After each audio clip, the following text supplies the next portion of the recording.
우리나라에서도 처음으로 확인이 됐습니다. 두려워할 필요가 없는 건가요? 이태원발 집단 감염이 유럽형 새로운 변이다. 9월에 스페인발의 변이가 치명률이 무려 50%가 넘는다고 대대적으로 보도됐어요. 그런데 지금 그거 아무도 그렇게 생각 안 해요. 이미 변이가 양치기 소년 이런 역할을 좀 해왔어요. 근데 지금 진짜 늑대가 나타났을 수도 있잖아요. 그런데 영국 보건당국이 추적해서 언제가 처음 발견됐느냐 봤더니 지난 9월 20일이에요. 사실 원래면 굉장히 왔겠죠.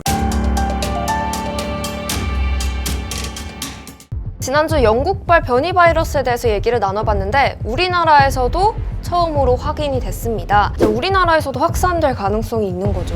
네, 우리나라도 확산될 가능성이 있습니다. 지금 보면 영국에서 발견되는 것의 한 절반가량이 이제 이번 새로운 변이 종인데 영국 보건당국이 추적해서 언제가 처음 발견됐느냐 봤더니 지난 9월 20일이에요. 9월 20일. 9월 20일이요. 그게 첫 발견이니까 퍼지기 시작한 건 그 이전이겠죠. 영국 방역당국은 이게 전파력이 70% 높을 수 있으며 어린이와 젊은이에게도 분명히 심각한 질병을 일으킬 수 있다고 발표한 건 맞아요. 또 다른 세계 팬데믹의 메이저 유형으로 자리 잡을 가능성은 분명히 있어 보입니다. 그런데 이 변이가 정말로 위험한 것이냐에 대해서는 아직 데이터를 분석한 사이언스에 있는 과학자라든가 세계보건기구조차 아직은 그렇게 영국 보건당국의 얘기를 사실로 받아들이고 있지는 않습니다. 물론 이 방송이 나갈 때 세계보건기구가 또 어떻게 입장을 바꿀지는 모르겠지만 이것이 백신의 효과를 무용론으로 만들지 이런 부분에 대한 정보는 부족하다 이렇게 언급하고 있습니다. 저는 우리나라 얘기 들어오니까 아무래도 좀 겁이 나거든요. 그럼 전혀 저도 두려워할 필요가 없는 건가요? 네, 아직은요. 왜 지난 5월인가요? 이태원발 집단 감염이 유럽형 새로운 변이다. 그래서 이것이 감염력 높고 그다음에 치명률도 높아질 수 있다라는 단독 보도를 제가 했어요.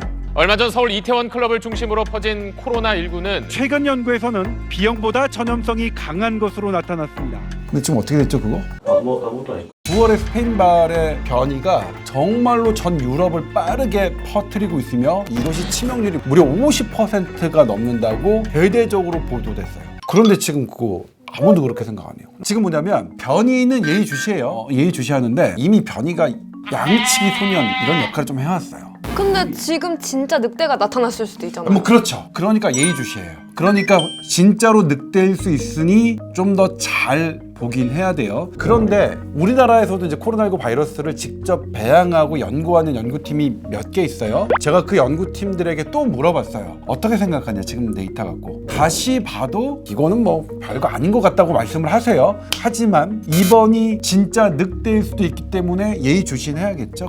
일본은 입국을 전면 제한한다고 하고 있는데요. 우리나라에서도 그럼 외국인 입국 금지 혹은 제한을 해야 한다는 주장도 있는데 혹시 어떻게 보시나요? 그러니까 일본 같은 경우 이 올림픽을 또 내년에는 그런 막 욕심이 있잖아요. 그런 측면이 있는데 이미 말씀드렸지만 9월 20일에 했단 말이에요. 사실 원래면 굉장히 왔겠죠. 일본도. 근데 우리는 좀 냉정하게 생각해 봐야겠죠. 일단 이 변이가 얼마나 더 위험한 것이냐 이런 걸 봐야겠고 사실은 근데 바이러스가 외국발 항공으로 와서 퍼지는 그 속도는 우리나라도 그렇지만 별로 그렇게 빠르지가 않아요. 어쨌든 14일간 격리를 하고 14일 동안에 어떤 증상이 발현되면 바로 또 검사가 들어가기 때문에 저는 뭐냐면 심리적인 역할이라고 생각해요. 실질적으로 영국발 그다음에 외국발 비행기를 다 차단하는 게 정말로 감염 확산을 억제하느냐 그 효과는 크지 않을 것 같아요. 지금 해왔던 방식으로 하면 되니까요.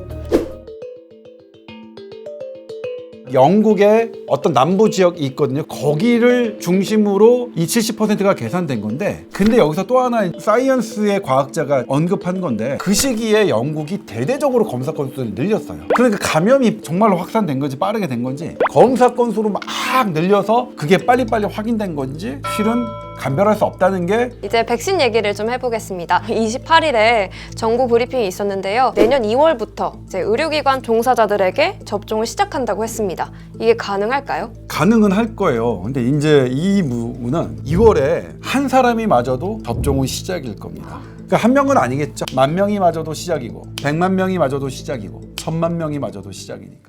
사회적 거리두기 2.5단계가 연장이 됐잖아요. 근데 일일 확진자가 800명대에 진입했다가 다시 29일 1000명대로 재진입했습니다.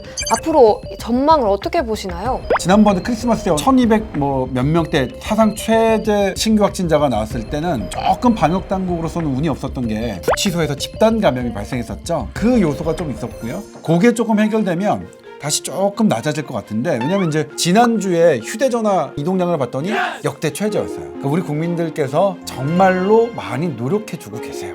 예전처럼 500명 이하로 확 떨어질 것 같지는 않아요. 왜냐면 이미 많이 퍼져 있는 것 같아요. 서울대병원, 세브란스병원, 대학병원에서 기존에도 수술을 받을 환자는 무조건 그냥 역학관계 상관없이 PCR 검사를 했어요. 코로나19 검사를. 근데 예전에는 거의 안 나왔대요. 100명 중 1명꼴 나왔다면 지금은 서울대병원, 세브란스 병원장님께서 말씀하시기를 10명 중 1명꼴 나온다. 그러니까 이거는 전반적으로 우리 사회에 코로나19가 왔던 거고, 너는 어떻게 생각하냐면 요것의 피해를 최소화해야 된다. 만성질환자, 고령자 절대 걸리지 않도록 해야 된다. 그래서 우리가 그런 분들 계시면 마스크 꼭 쓰고, 네. 그 다음에 그런 분들이 감염됐을 때 빨리빨리 치료받을 수 있도록 우리 시스템 재정비해야 된다. 네, 오늘 방송은 여기까지입니다. 네, 그런데 지금 닥터 저널리스트에서 MC로 큰 역할을 해준 다윤 씨가 오늘 마지막 방송입니다. 한이님과 함께한 시간 너무 유익했고요. 뭔가 마지막 인사를 하려니까 너무 아쉽습니다. 그래도 제가 없어도 닥터 저널리스트는 더 정확한 정보와 재미있는 콘텐츠로 찾아갈 테니까요. 여러분 항상 지켜봐 주셨으면 좋겠습니다. 저도 항상 보겠습니다. 제가 댓글도 남기도록 하겠습니다. 네, 그럼 마지막으로 인사드리겠습니다. 구독자 여러분, 안녕히 안녕히 계세요. 계세요. 꽃다발 같이. 너무 감사합니다.